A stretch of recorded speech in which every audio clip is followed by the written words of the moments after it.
everybody. It's Dr. Linda of the Vascular Birthmarks Foundation here today with Leslie Graff, our clinical therapist, family life specialist, child life specialist, who answers all of our tough questions on living with a vascular birthmark. I'm just pulling it up on my phone. I see we're here, we're live. I just want to pull it up so I can see your questions. Sorry. Sorry. There we go. Now I can see it. Hi, Madalena Rosetta just tuned in. Hi, Madalena. So anyways, it's so great to see you. I know, it's so good to be back in the world. Great to be back in action. We haven't seen each other since 2019 at our conference in California. Marty says hi. Magdalena is watching. Thank you for letting me know so that I can see the questions as they come in. Jessica, hi Jessica. So Leslie is here with us today on this wonderful day in New York City, June 2021.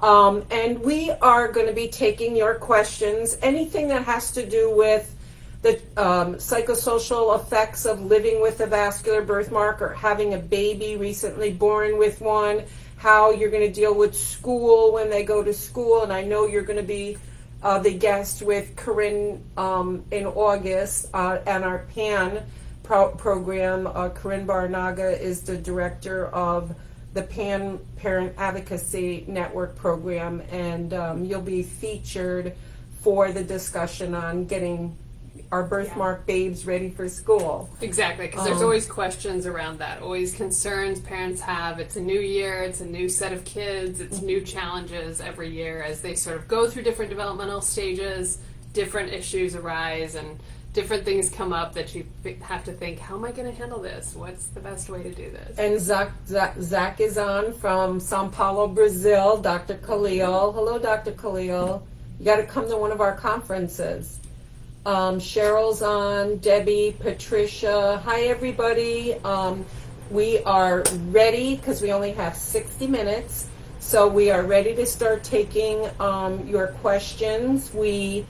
Leslie, how old is North now? So my son, who has a port wine stain, is 16 now. So not only can I appreciate this from being a child life specialist and helping people, clinically my job is to help people cope with stress, grief, loss, medical conditions, preparing them for procedures, but I have a child with a vascular anomaly. So I can appreciate really what that experience is like from the mothering standpoint, from the questions and concerns that you have, from going through those different stages, and can really appreciate that. So yeah, it's fun to see him growing up and doing all sorts of things. We've been together then for 16 years. So Emily's saying hi to us. Hi, so while we're waiting for questions to come in, we had an interesting little bit of a small conversation when you and I were just talking to Dr. Coletti from Milan, and I will be there next month for our free laser clinic,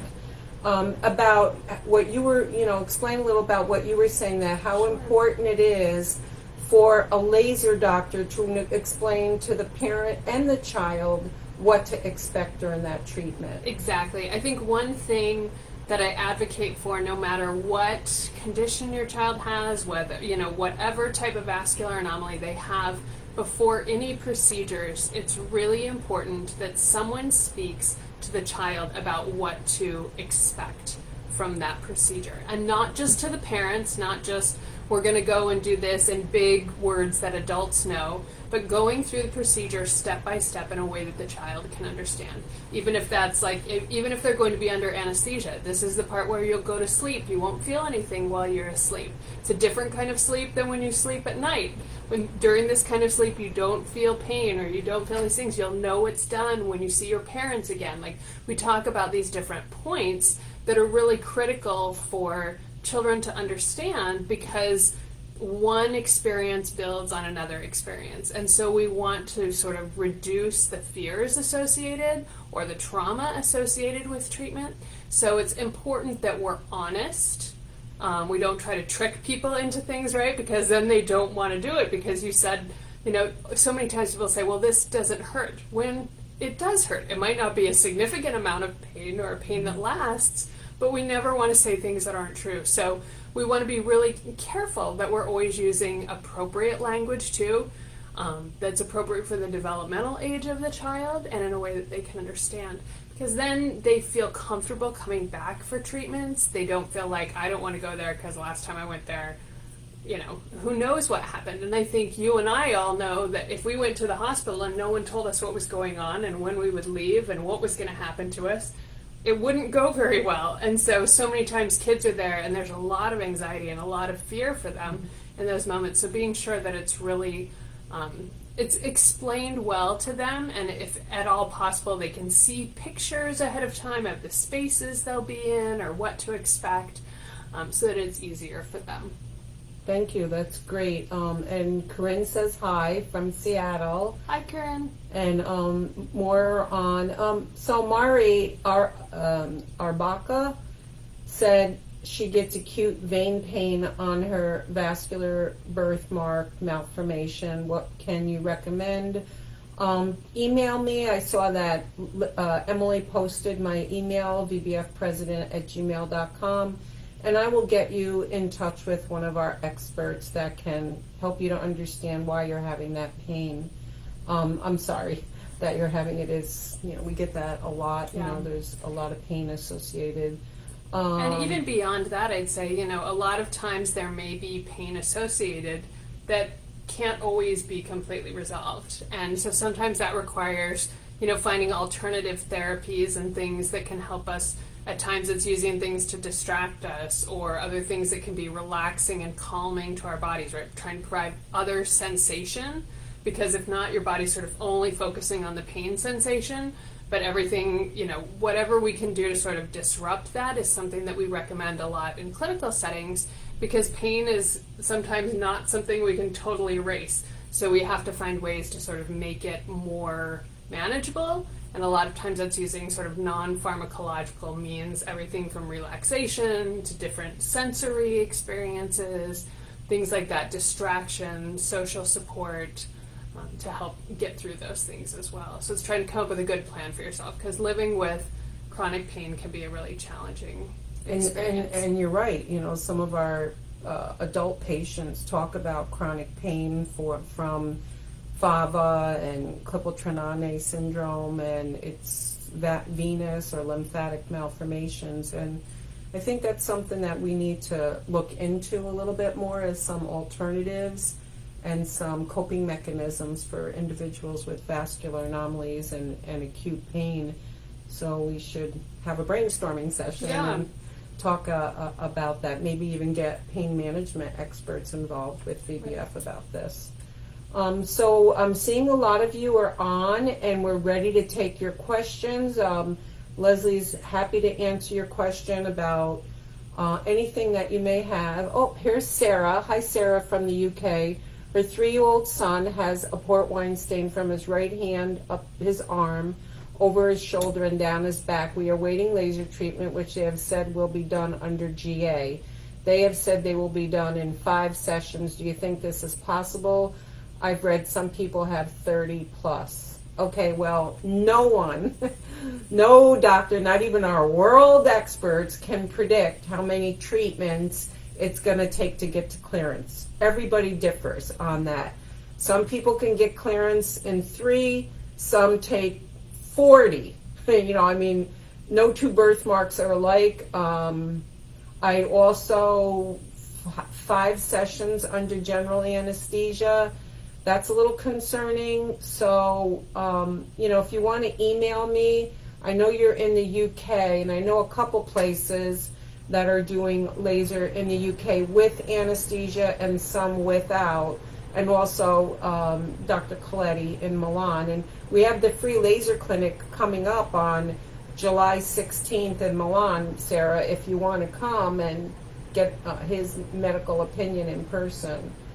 Okay, so we have Jennifer. Hi, Jennifer. Hi, Melinda. I do think just on that point of preparation, if he is preparing for this and this is going to be his first time having treatment, I think it's important that you kind of maybe talk about what that experience is going to be. Did she say how old? 3 years old. 3. Okay. So when I'm preparing children that are younger, I will typically use like a doll or an animal, like a stuffed animal, that sort of represents that. We kind of go through the process, like they're going to go to the hospital with their mom and dad, they're going to, they're going to go to sleep, but regardless, after the procedure, there will be a lot of bruising. And so that can be a little bit concerning to a child to see things on their body that, they went to sleep and it didn't look like that, and they woke up and suddenly things were different. And so I think trying to talk about that in just a way that's simple and understandable, but that after you go, it will look different, but that will change. It will get lighter, because again, they can be fearful that it's going to stay looking like that, because their sort of sense of time or change isn't the same as ours. Right. So doing what you can to sort of talk through that experience. You can also work with your doctor's office, with pediatrician's office, people who are used to talking to children to help you know the best way to sort of prepare your child for that experience. Makes a lot of sense. Emily wants to know, how do you manage sibling dynamics when you are constantly traveling with a child receiving treatment? That is a great question, Emily, because this really is something that affects the whole family and the whole family dynamics, right? There's a lot of stress on parents sort of managing the needs of that child, whether it's just advocating for them, trying to track down information. It takes a lot of energy from the family system when you have a child in treatment. And I think it's really important with siblings to be sure that they feel they have a place, that they're, because I've heard kids before that sometimes said, well, I wished I had something because then it would get me attention, right? And so I think we kind of have to walk two lines. Like sometimes the other sibling feels kind of silent or ignored. So whether it's setting up like parent-child date nights or something with the other sibling, so they get to have special time away, right? Or even going on a trip. I know sometimes it's difficult for family budgets, but something around that child, so it doesn't feel like it's always about the other child, but sort of trying to balance those family dynamics, I think, are really critical. And giving them appropriate tools to process and articulate their feelings about that experience. Like, it's okay to have a journal where you can write whatever you want to. You can say, I get mad about this, or I hate this. I hate that you're always going in. And it's okay to let them verbalize and articulate those things.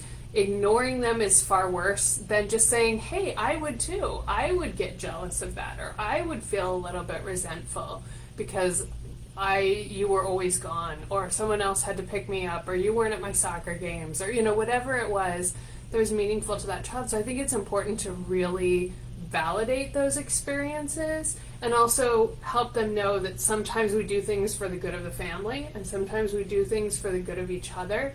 And this is a gift that you're also giving to your sibling, in this sort of sacrifice of time. Sometimes you're helping their experience to be better by, sort of being a part that helps facilitate their treatment cycles. I think that's so important.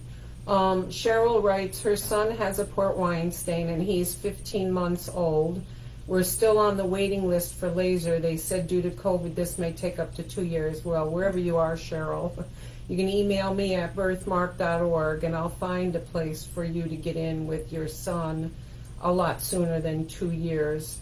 Now, Dr. Nelson and Dr. Geronimus, will this affect the results by not starting early? It's just that a baby's face is this big at birth. And so if the birthmark's on their face, it's like this big. And so it can be done quicker. The babies don't feel that pain like that at, 1 month, 2 months, 3 months. And that's why they do it. But it doesn't mean you're not going to reach maximum clearance. You will reach, or your son will reach his maximum clearance depending on how he responds to the laser and how many treatments you get. And Dr. Nelson has patients that start laser in their 40s and they still get significant clearance. So it's not going to hurt. But if you do want an option for getting laser earlier, I don't know where you are, but by you saying you have a 2-year wait, I suspect you're in the UK or Europe somewhere, because we're doing them now weekly here in the US. Brittany says her daughter has a cherry hemangioma on her right temple, into her hairline and down to her eye and onto her eyelid. She does have some swelling with it, and her eye is constantly watering. Her pediatrician says it may go down or disappear, but I am worried about more swelling in her eyelid. It seems like it's getting bigger as she grows.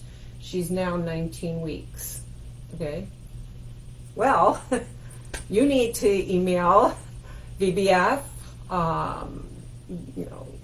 VBF patient advocate, Corinne Barnaga, our director of patient advocacy, myself, Emily at Birthmark, one of us, and get into an expert, because we don't mess with the eye.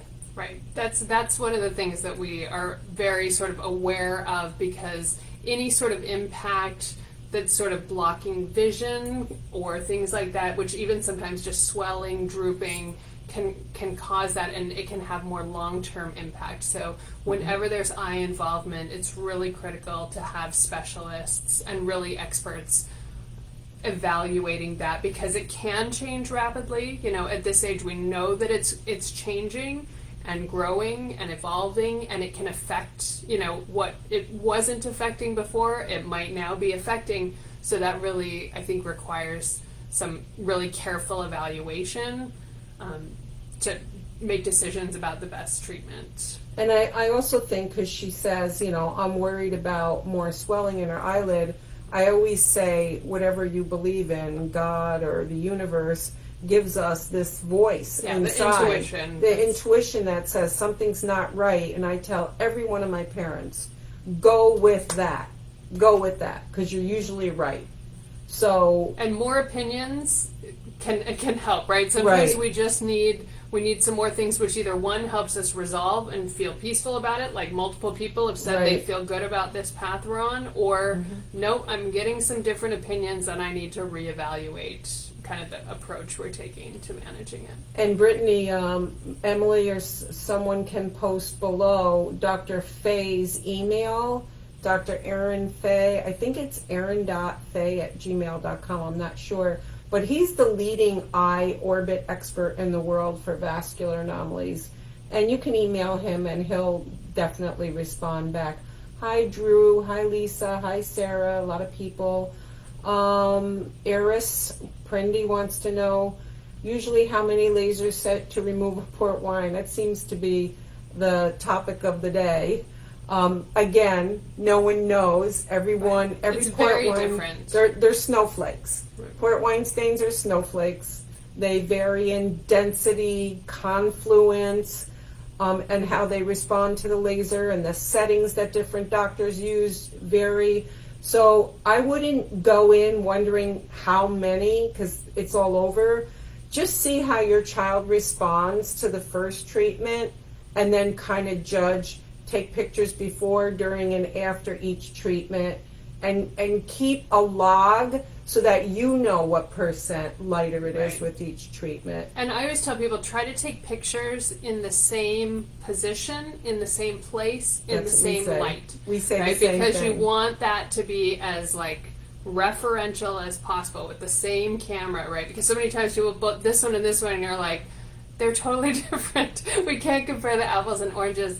But I think it really, as Linda said, we've been around this for a long time, and depending on the location, depending on the coloring, depending on the age, depending on so many things, it's a totally unpredictable thing. But really watching and seeing how you respond, and I always encourage families to do that, to make decisions one treatment to the next treatment, then make a decision to the next treatment, instead of thinking, sort of planning out 10 treatments in advance or something. You really need to take it time by time, and I think it's much more approachable and better psychologically for families to do Yeah. that. Like, we're just going to the next point, and then we're going to evaluate, then we'll go to the next point.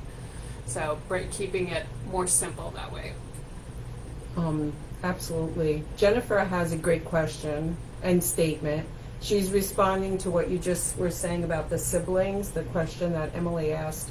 She said, oh my gosh, yes, I was going to ask the same. I have twins, and one has hemangioma, and the other one has blue rubber blood nevus syndrome, BRBNS, and her twin feels so left out. I don't know why she feels left out. One's got the red and one's got the blue. They got the colors going. But what do I say to a 3-year-old without saying you don't want this disease? Right. And I think those are always hard things, right? How do you articulate that, right? And I think that's too when you focus on everything about them that's special, that's unrelated to the disease, right? Or you try to find things that balance. Because sometimes what happens too is maybe a child goes for a procedure or something, and then after the procedure, the parent gives them a toy or a gift, or they get something at the hospital, right? And then the other child's like, great, I didn't get anything, right? And I always like to use, if I ever give things like that, I use it not as a reward, right? It's not like if you're good, then I give you this, or Right. you did this. It's like, I thought that this might be a fun distraction for you because you're going through something hard right now.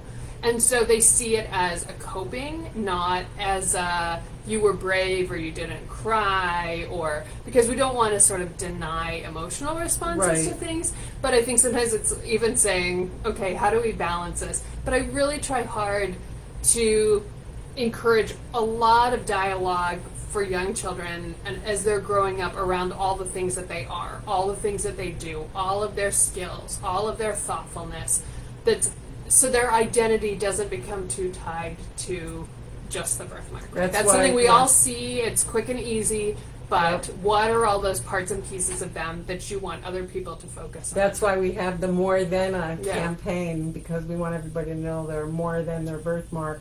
Dr. Coletti wants to know, is there a way, like some kind of breathing, that can relieve anxiety during a procedure?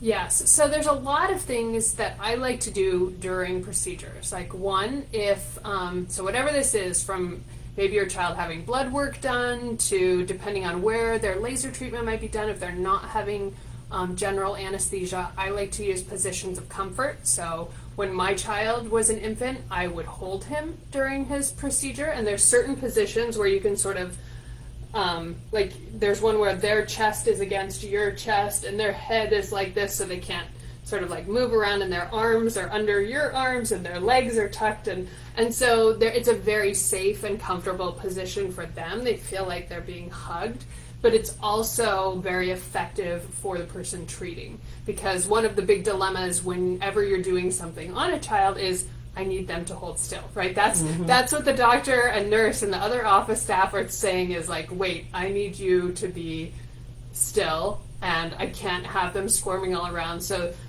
too often they want to sort of hold them down or force them down. And so what we want to do is try to create a way that feels comfortable for the child, but that achieves that same benefit of sort of immobilizing them a little bit, keeping them more still for those procedures. So one of the big things we do is the positions of comfort, deep breathing, right? Slow, deep breathing, relaxing touch, right? In other ways, one of the big things we also do with children is having them blow bubbles whenever possible when they're in painful experiences, because blowing out to blow bubbles, we do this a lot when patients are having like blood work done or something like that. That's a really good idea. The blowing is this long, deep breath out.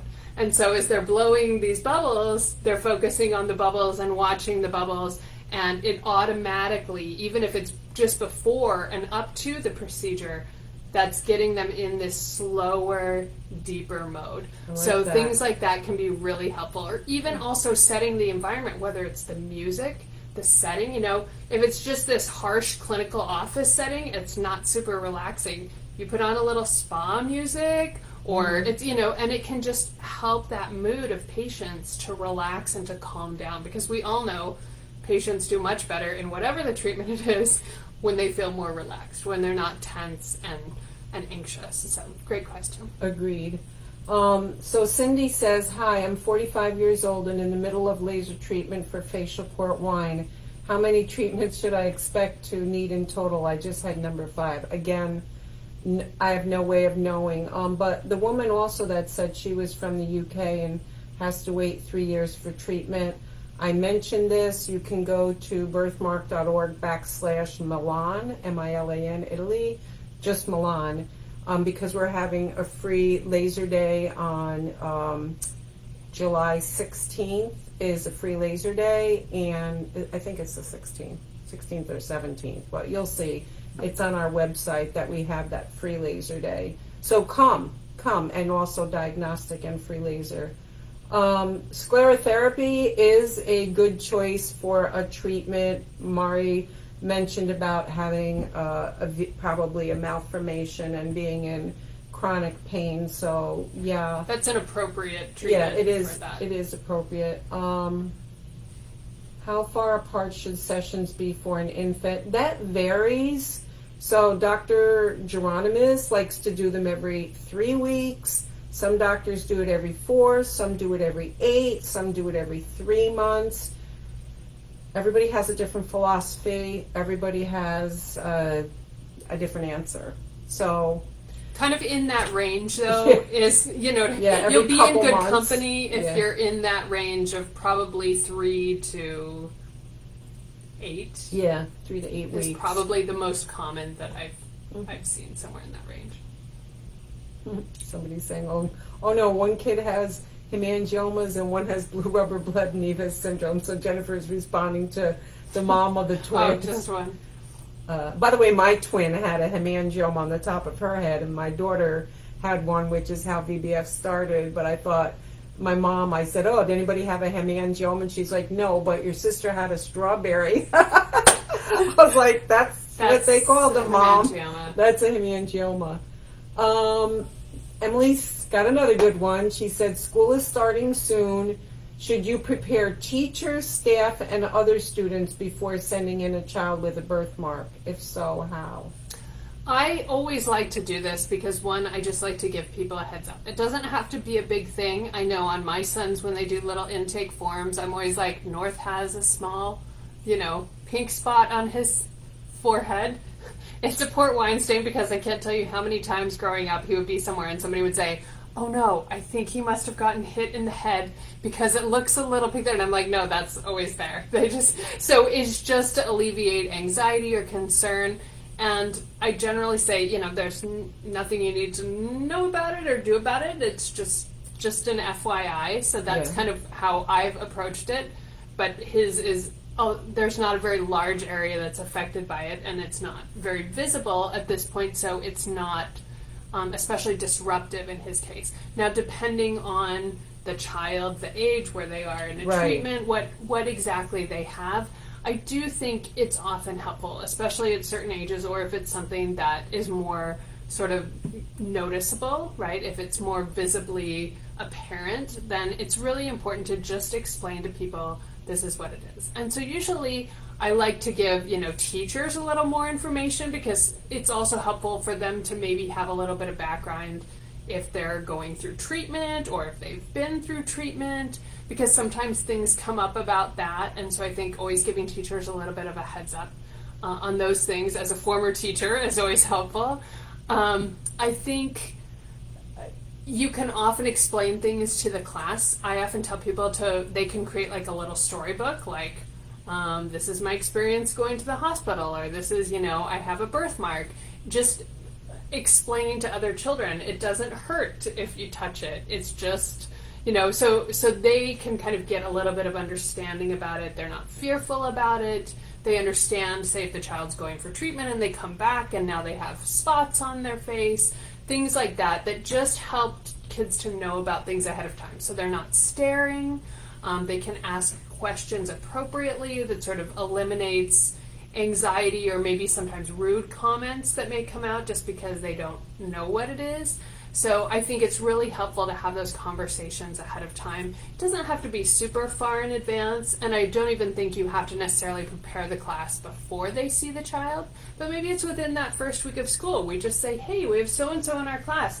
they have an interesting story that they're going to share with us about their experience. And that child can talk a little bit about that. Now, if your child says, I really don't Yes, I was want going to that, ask you. that's okay too. In Yeah. which case, I usually tell the teacher, hey, this is how my child feels about it.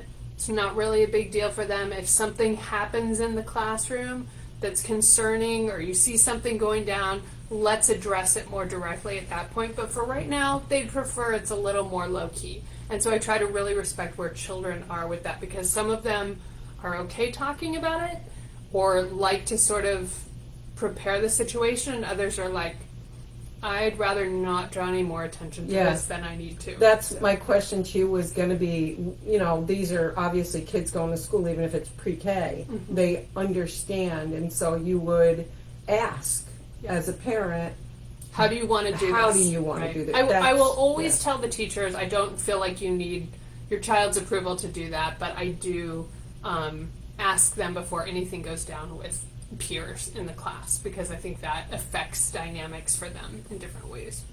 Okay. So Sarah says, do you have any suggestions to help prepare both our kids and parents for future fears, i.e. the vascular malformation getting larger during hormone changes, pregnancy, all the times that can get out of control? And she said, I know this is, her daughter's 7. It's, you know, down the road, but, you know, she is thinking about it, and it's hard not to, right? Yeah. This is what we do as parents. We sort of imagine our children's lives because we want to make things as easy as possible for them. So we're thinking down the line at all these different experiences for them. And I think it's important to have that in your head, that realistic knowledge of potentials or possibilities that can occur. But that doesn't mean, I think, necessarily spending a lot of emotional energy on those, because they're unknowns right now, and you could wind up worrying about something that actually never happens. And life brings a lot of surprises in a lot of different ways. I think sometimes it's helpful to, maybe it's journaling, maybe just sitting and writing down, you know what, I am worried about this. I'm worried that one day, you know, this might become more significant as they go through hormonal changes, and I know there's nothing I can do about it. And sort of let yourself verbalize and articulate those fears, but then sort of put them on the shelf and recognize that there's nothing you can do about it now. You get up and you live the next day, kind of like one treatment to the next treatment. We get from one point to the next point. And, you know, I think one of the really beautiful things about science and medicine is we keep getting better. So even problems we can't solve now might be able to be solved in the future. And I've watched this even with how the technologies have developed and the treatment options have developed for vascular anomalies in the 16 years I've been with VBF. Yeah. It's amazing to see how far we've come. And so I always tell parents, take so much hope in the fact that we're getting better and better and better, and we'll be better at solving problems in the future than we are now. That's great advice. And I think this next question is loaded. So Mari, who had told us about the pain in her leg from her malformation, said her father was in a car accident and they needed blood, but they wouldn't take hers because they saw that she had this lesion. You know, people don't understand. This isn't taught in medical school, this subject. Harvard had done a study back in the 90s, and the general physician knowledge of vascular anomalies was less than 10%. We had done a study 10 years ago, and we asked parents what their knowledge was, and it was less than 3%.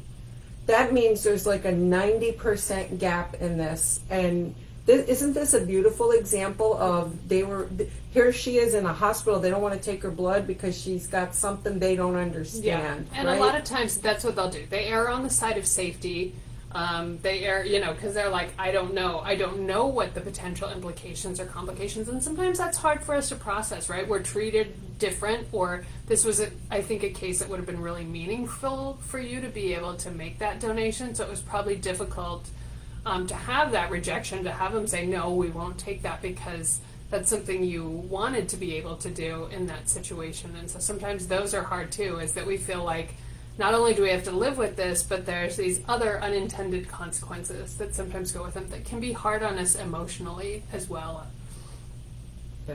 So Dr. Clutty has another question, and it's a good one. And I will say, policies vary from doctor to doctor. He wants to know if you believe having the parent in the room will reduce the likelihood of PTSD or Yes. anxiety. I definitely believe, and I advocate for this in hospitals, no matter what you're doing in a pediatric setting, that whenever possible, a parent should be with a child, especially if the child is awake. Then I want a parent to be with the child whenever possible, because it helps the child have someone who they trust and who they know is there, who they know is on their team, so to speak, right? Who's, even if it's just someone holding their hand, right? There's ways to, even if it's not possible for them to be holding them on their lap, holding their hand, holding their foot, speaking to them calmly, touching their hair, something that is calming for that child. In fact, in hospital settings, we often advocate for parents to be there as children are actually going to sleep, and then are sort of separated from their parents after they're asleep whenever possible, because again, that reduces the separation, because that separation point is really critical for children emotionally. So we try to reduce separations as much as possible in clinical settings, because we also know that when children are prepared well and have good experiences, they recover faster,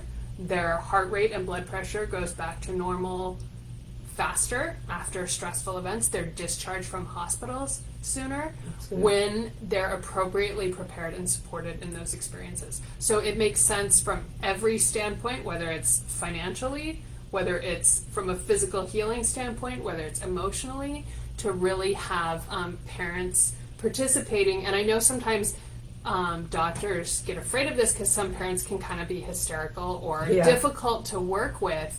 And I think that's where some preparation for the parents ahead of time, like, your goal is to be here to be calm for this child. Your goal is to sit here and hold their hand or to touch their foot, and that you need to control your emotions in a way that's not increasing things for the child. And if sometimes maybe mom or dad isn't the best person to be with that child, maybe it's an aunt or a grandma or someone else who can kind of keep it together appropriately in that setting, but is a trusted support for that child, and especially for young children. For older teens, it's okay to say, would you like someone here with you or not? But for younger children, I would most definitely try to have a parent or someone who is a support person for them whenever possible. Yeah, and I've been in laser rooms and with doctors lasering, and like, I like how Dr. Duarte will have the baby like on the chest, like you said, and the parent will hold it. But there's also times where I had a parent come for laser, and she begged me to take the baby in because she couldn't be emotionally. in the room, It's very emotionally, hard.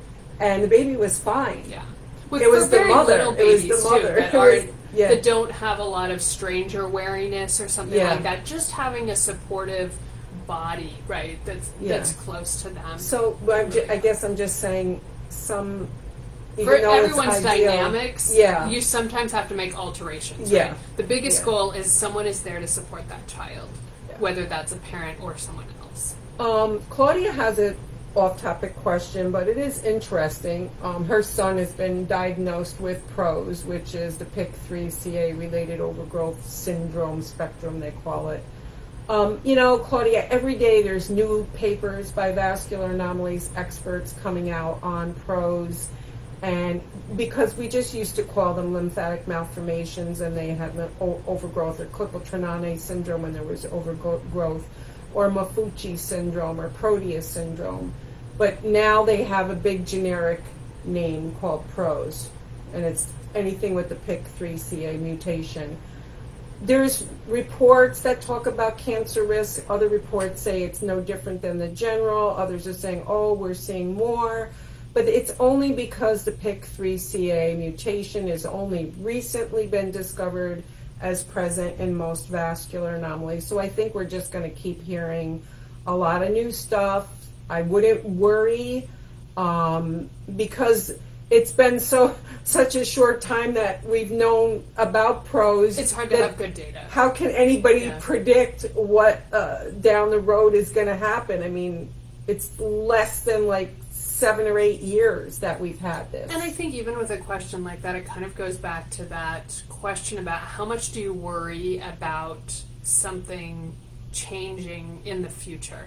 Right. And I don't know that I would change how I interacted or change what I did on a daily basis if I thought that was a likely outcome or not a likely outcome, right? I would probably try to be the same type of parent in either of those scenarios. And it's really something that until you get to that point, you cross that bridge when you get there, but it's difficult when there isn't enough data to really make really good decisions, or again, how would you do things differently if that were the case? There's probably not as much that you would do differently. So those are kind of how you sometimes have to weigh out those things, even though they're concerns. Would I do something different? What, and I it's not on here, but I want to ask it because it came up 3 times in 1 month. So for me, that's like, oh, this has got to be addressed by an adult with a port wine stain whose kids are at that age where their friends are asking them what's wrong with their parent.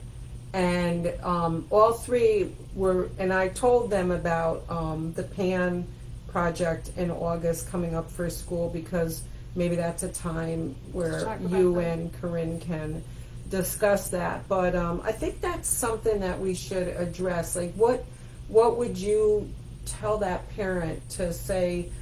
And the children were all different ages that of the parents that asked me. They were one has a son that's 12, one has a daughter that's 15, and one has, I don't know if it was a boy or a girl, but she was going into 5th grade, the hard years. Mm-hmm. And she said, everybody's like, what did your mom get burnt? What happened? That kind of thing. And sometimes, especially for teenagers who are so worried about fitting in, right? One of the things we know from developmental psychology is that especially earlier teens do not want things that make them feel like they stand out from a lot of other people in those ways, right? They try to avoid those things. That's why they want to wear the clothes that other people are wearing. It's why they want to fit in these different ways.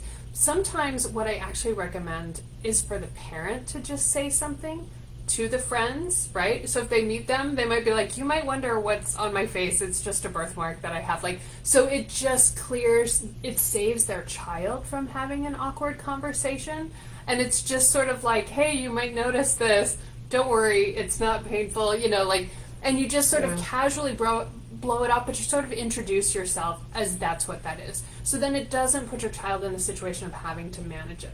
That's not to say there won't be times when your child does have to manage it.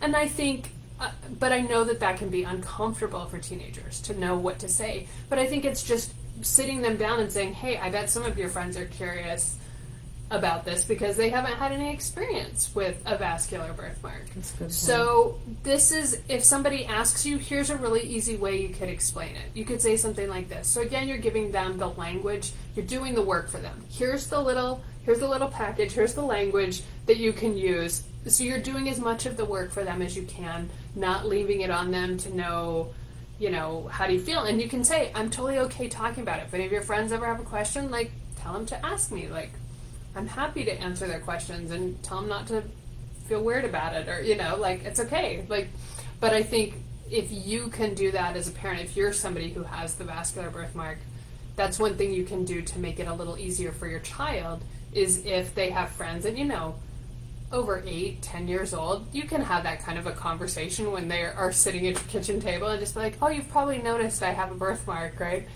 Don't worry, it doesn't hurt.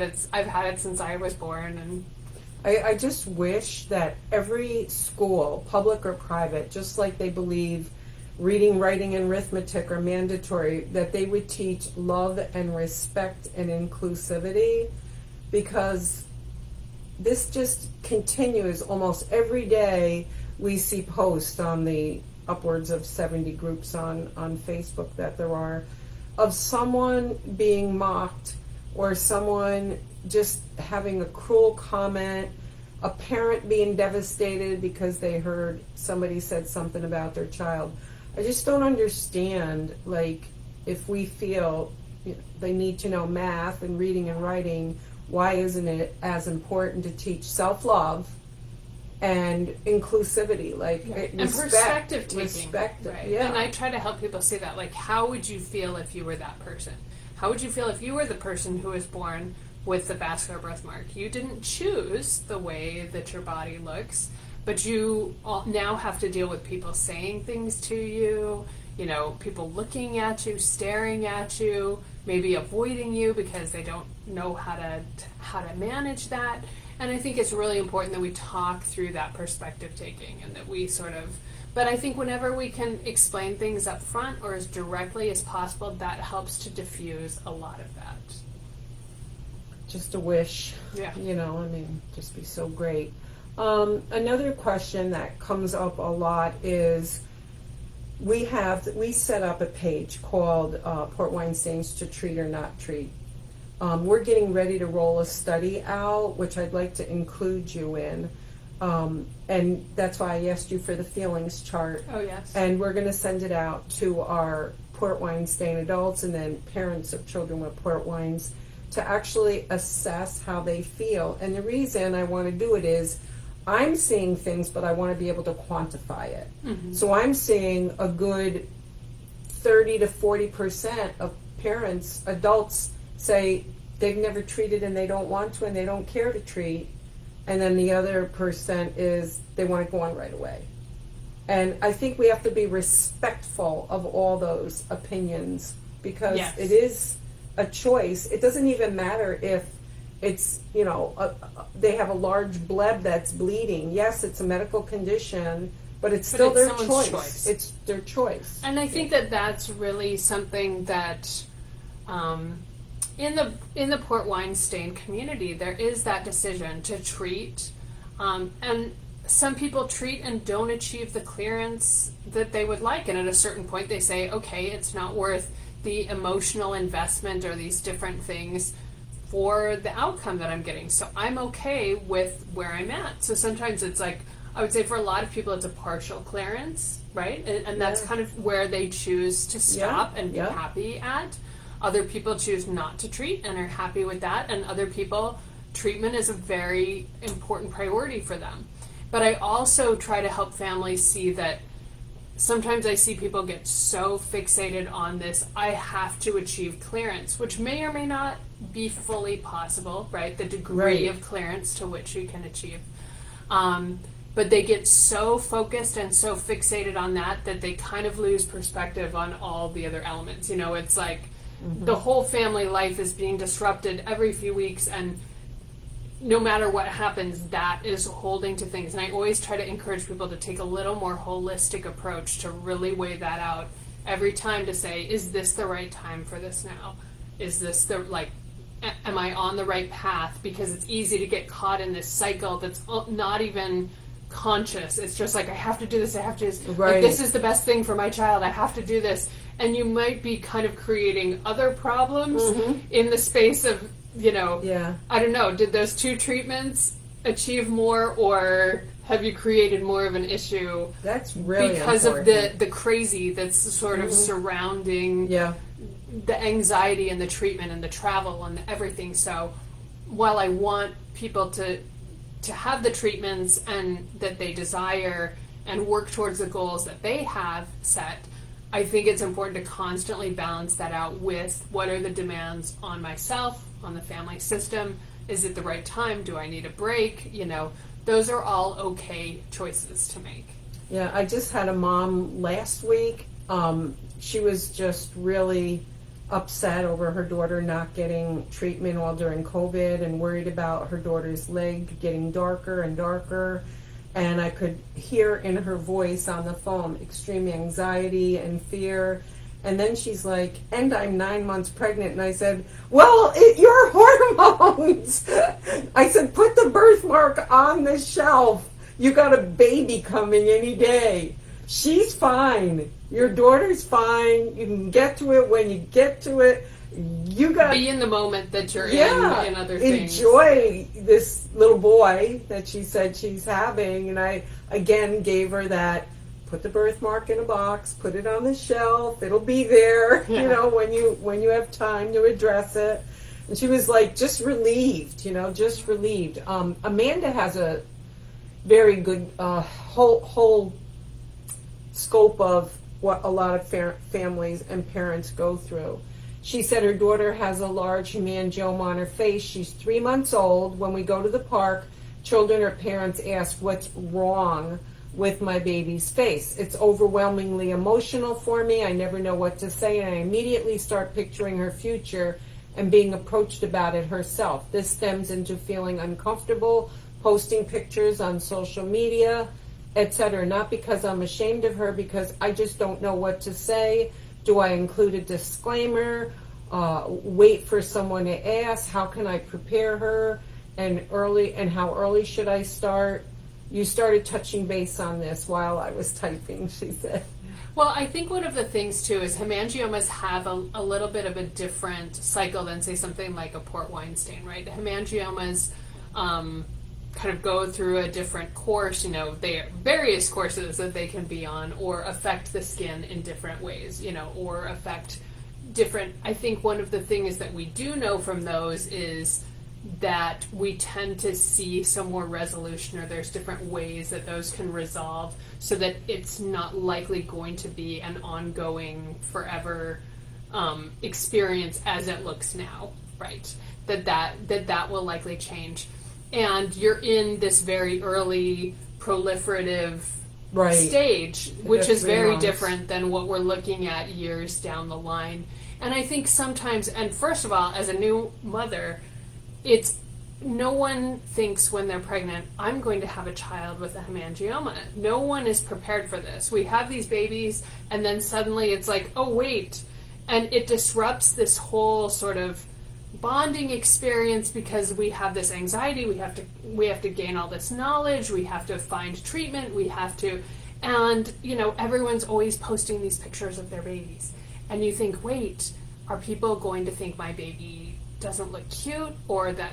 And we even have to come to grips with our own feelings towards this, because it's not what we're used to looking at. It doesn't mean we don't love our child. If sometimes, you know, I can't tell you how many moms are like, well, I would kind of turn them to the side so you couldn't see that as much, or put a big bow on so it didn't draw as much attention, because it's still a process, and you don't want that to be the only way that someone identifies your baby. Right. However, if you are, I would say, so that you feel more comfortable posting pictures, sometime I would put a little disclaimer, like maybe a post, like an FYI post.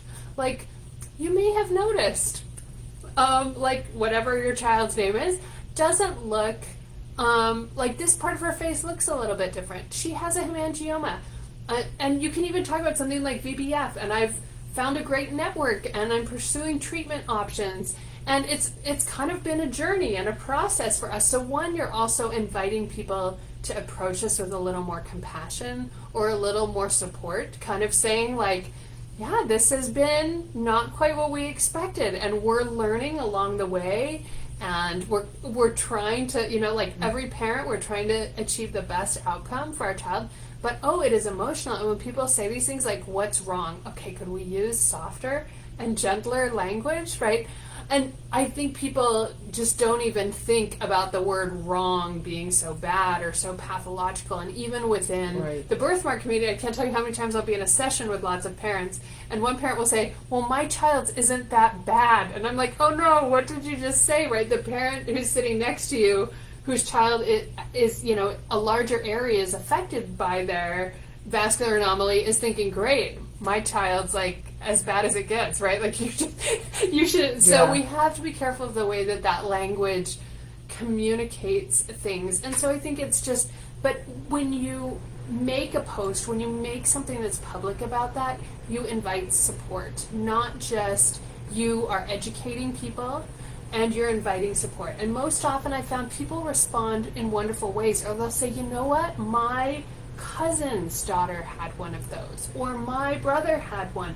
And it becomes more of a point of connection, and so you feel less isolated, you feel like it's out there, and then you feel like you can post a little more freely without being worried of having to answer a lot of questions. So I think just putting it out there is often the best way. But I can totally feel and appreciate that it's a process yourself as a mother, dealing with all of this on top of that transition of having that new baby and just dealing with the world around you as they interact with it.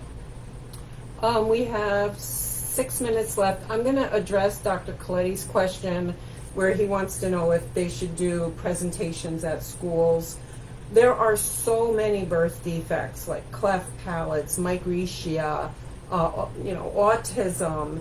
There's so many things. No school could ever do a presentation when 1 or 2 or 3 children have one thing and then you've got like 50 other kids that have something else. Do you do a presentation on? I think it's good to do presentations just on differences and on what makes. I like we're that. all going to have different things Yeah. that are going to be different about us. Things that we can't control, things that are just Some as a kids result of need our big bodies, things glasses. that might be a result of, Yeah. and even, in our world today, we're getting much better at appreciating mental health or different cognitive, maybe someone's neurotypical or not neurotypical. There's all these differences that we see in the world. And I think just trying to have these open conversations that help us identify people for who they are and not just labels or not just identifying them based on a difference. But it's, this person is incredibly creative. This person is very kind. This person helps others, right? That we're looking for and identifying those and teaching children to see each other as that. So instead of saying, oh, that's the person with the birthmark, what are 3 things you can tell me about them that you admire? Or what are 3 things that you've noticed about that child? And having those kinds of conversations and discussions creates a much safer environment for children. Yeah, I think all schools should be doing that, like you said. Michelle wants to know how risky is it for a 3-year-old to keep having anesthetic for repeat laser surgeries. I can tell you a paper is coming out this year, which is a very big study of multiple laser treatments. You have to understand that vascular anomalies, specifically port wines, is the only area of medicine where a baby could literally have 6 or 10 laser treatments and therefore anesthesia is a year as elective. There's nothing else. I mean, a baby may have to go under once for some corrective procedure or even twice, but we're talking, 1 year you could have 6, by 2 years you could have 10 treatments.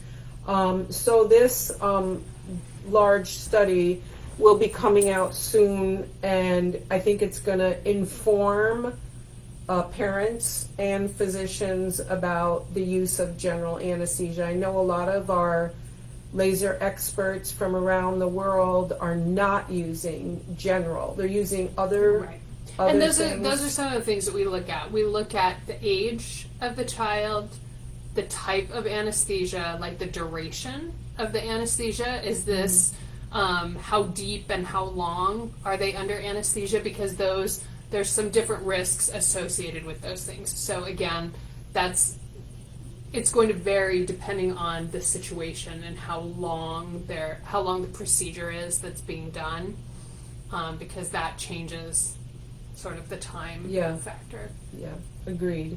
Michelle says her little boy has a hemangioma that covers his temple and cheek. He's had 2 laser surgeries and it looks great. It's winter here now, and when it's really cold, you can see the redness again where it was removed. Is that normal? Does it mean it's coming back or can't be permanently removed? Or does it mean his laser wasn't successful? Well, first of all, Michelle, I guess we'd need to see a picture. Make sure it's not a port wine, or it is in fact a infantile hemangioma. I mean, there can be some residual telangiectasia that stays behind, but when you remove a port wine stain or you reach its individual maximum clearance, which, as I said, could be 3 or 30 or 50 before a person reaches their individual maximum clearance, a lot of people say in the winter it's more pronounced, or in the summer it's lighter. And there's still a vascular component to that. Right. Just like us, when you get hot or you get cold, you'll notice that your skin looks and changes differently. And recognizing that tissue, right, is a little bit different than, has a little bit different structure, has a little bit different history, right? So it may be a little more prone to change or to respond a little bit differently than some other areas. So the answer is it may be completely normal. And it is time. It's been a very quick hour. It has Did been. a phenomenal job. It's so exciting. It's to so be wonderful to be with you all back again. in business and getting our clinics and being able to soon hold my birthmark babies again. I'm very excited about that. I've missed everybody and everything that we normally do, and it's just a thrill. Thank you all. This video will be on our Facebook page indefinitely and on the VBF YouTube channel if you want to go back and listen again. Next month we have 2 Facebook Lives, one specifically for venous malformations. We'll be announcing that. And then another one with Dr. Geronimus and Scott Couples, our Global Ambassador Director, talking about port wine stains and caring for them in the summer and thickening and developing of blebs. So stay tuned. Like us at facebook.com/Vascular Birthmarks Foundation / and be safe and be well, and thank you very much. It was great to be here.